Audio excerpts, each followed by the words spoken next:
Cette parcelle de 9 hectares, juste au-dessus de notre habitation, était louée à un paysan bio en polyculture élevage depuis 10 ans.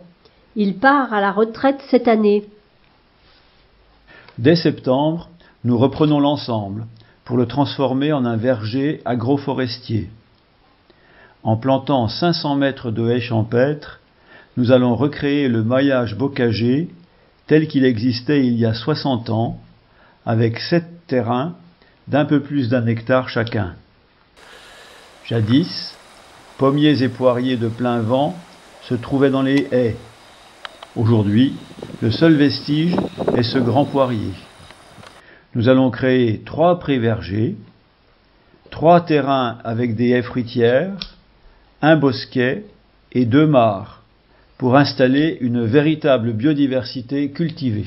La suite naturelle de notre chemin, puisque depuis 30 ans au logis de la Bonnière, nous avons planté 120 arbres fruitiers d'espèces locales et de variétés anciennes sur moins d'1 hectare. Nous pratiquons la biodynamie depuis 2008. Nous avons planté 250 mètres de haies. Le potager fournit tous les légumes toute l'année, avec une collection de tomates anciennes de 150 variétés, et je collectionne une centaine de variétés de roses. Le logis de la Bonnière est aussi devenu un lieu de visite et de stage. Sur cette grande parcelle, nous allons entreprendre de nouvelles expérimentations.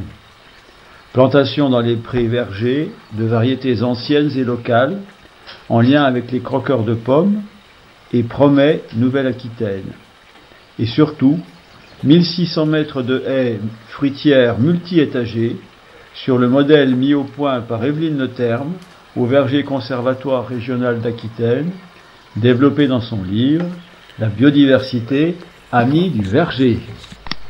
L'ensemble deviendra un verger conservatoire qui accueillera des stages de formation et dans 5 ou 10 ans, quand nous aurons encore plus de cheveux blancs, il sera temps de transmettre ce patrimoine à la fondation ou à l'association Terre de Liens pour installer de jeunes agriculteurs sur cette micro-ferme avec production de fruits, possibilité de multiproduction.